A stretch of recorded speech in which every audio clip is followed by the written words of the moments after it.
people die violently or suddenly, or they're resisting the death process. They have a hard time moving into the light. In 2024, investigators reopened the garage where Thelma Todd died in 1935. What they found changed everything. Hidden beneath decades of paint were scratch marks on the walls, deep gouges that looked like fingernails. The floor revealed bloodstains that were never documented in the original case. But the most chilling discovery was a secret compartment behind the wall. Inside was a piece of fabric from her gown and something else, something that proves she didn't die alone that night. The truth about Hollywood's biggest mystery was hidden for 89 years. Thelma Todd was born on July 29, 1906 in a loud and smoky city called Lawrence, Massachusetts. It was packed with immigrant workers and over 80 noisy textile mills. Her father, John Todd, had come from Ireland in the 1890s and worked hard as an upholsterer before becoming a city official by 1912. He was in charge of public health at a time when disease spread quickly and poor families had no way to fight it. Her mother, Alice, had come from Canada and stayed at home doing her best to hold the family together after something truly awful happened. Her dad later worked as a police officer, and Thelma grew up hearing about the darker things in town: crime, strikes, and kids her age working long hours in dangerous mills. In school during the early 1910s, Thelma surprised everyone. She went to Oliver Grammar School, where most girls were expected to be quiet and prepare for marriage or teaching. But she had other ideas. In 1915, during a school play, the script got lost, and instead of panicking, she made up lines on the spot. Everyone was stunned. Teachers had never seen anything like it. At a time when women were just starting to fight for the right to vote, Thelma's boldness made her stand out. By the time she was 12, she was modeling part-time at the Empire Theater, earning $5 a week while movies played behind her. Her classmates couldn't believe it. Between 1920 and 1923 at Lawrence High, she kept surprising people by winning 3 out of 4 illusion contests, showing off her charm and sharp mind while the city was still suffering from the 1919 mill strikes that left tens of thousands jobless. Her family kept her ambition quiet to avoid rumors, but she was already preparing for something much bigger. Then something terrifying happened. In 1916, when she was just 10, Thelma nearly died from pneumonia. It was winter, and in those days there were no antibiotics. In just 1 year, over 100,000 Americans died from the disease. That year alone in Massachusetts, 500 people died from it. She was burning with fever for weeks. Her lungs were scarred forever, something doctors would still see years later when they looked at her after her death in 1935. Her family kept it a secret. Back then, illness was seen as weakness, and in tight immigrant communities, reputation meant everything. While she was stuck in bed, she read 15 adventure books and started to dream of escaping. Her mother took care of her around the clock with no hospital help because they simply couldn't afford it. Her brother's death was still fresh in their minds, and her parents feared losing her too. But she survived, and deep inside something changed. The fear stayed, but so did the fire. In the 1920s, Thelma hit her teenage years and started to rebel. Her father had worked his way up from mill worker to health commissioner and was strict, especially after Prohibition began in 1920. He thought dances were immoral and believed that girls should stay home.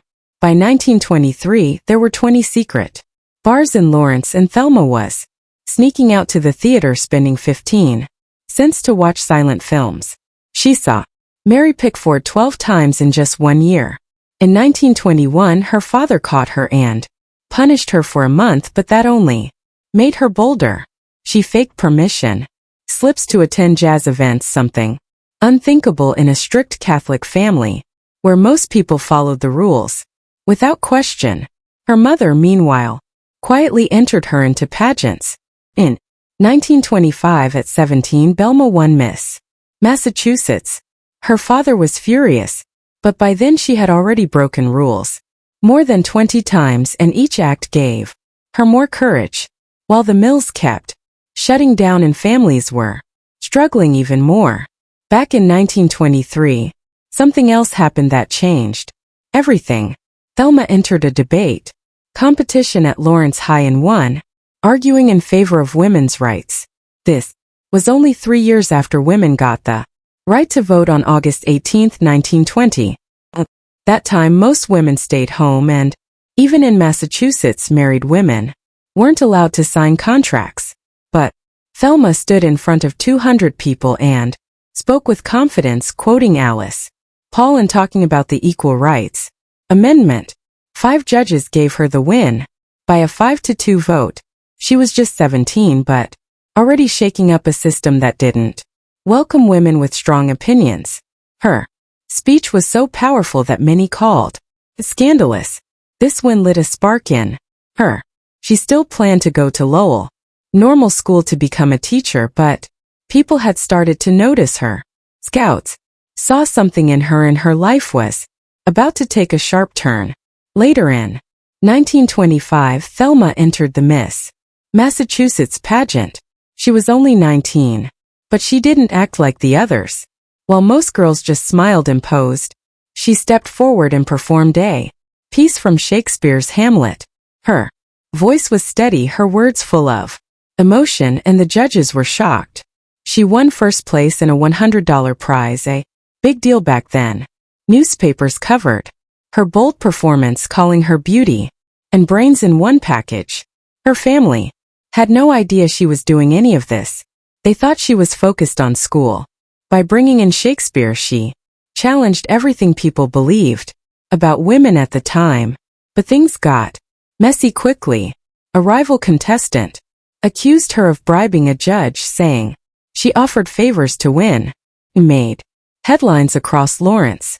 Officials looked into it and found no proof that the gossip didn't die. Instead, it made her more famous. Over 5,000 people had watched the pageant that year, and many took her side. Fan letters poured in, and even though it started as a scandal, it turned into the perfect publicity boost. Strangely, it taught her how scandal could become power. She took the $100 prize money and enrolled at Lowell State Teachers College to please her parents. But she had a secret. She started modeling for local catalogs. Behind their backs, she posed in flapper dresses and hats, earning $20 per shoot. She kept it all hidden, lying about where she was going, saying it was for school projects. By 1926, she had been in over 12 catalogs and still managed a 3.5 GPA. One day, a family friend spotted her photo and nearly exposed her. She said it was for a class assignment, but the truth was clear. Thelma had a double life, teaching by day, modeling by night. That same year, she dropped out after being noticed by a talent scout. Only 15% of women went to college back then. She was doing something bold and dangerous, and it was only just beginning. That same year, Thelma traveled to Atlantic City to compete in the Miss America pageant. She made it to the finals out of 80 girls. Then something wild happened. On September 12, 1925, she refused to wear the required swimsuit for the boardwalk parade. She said it was indecent and refused to back down. Organizers threatened to kick her out, but she wore a modest evening gown instead.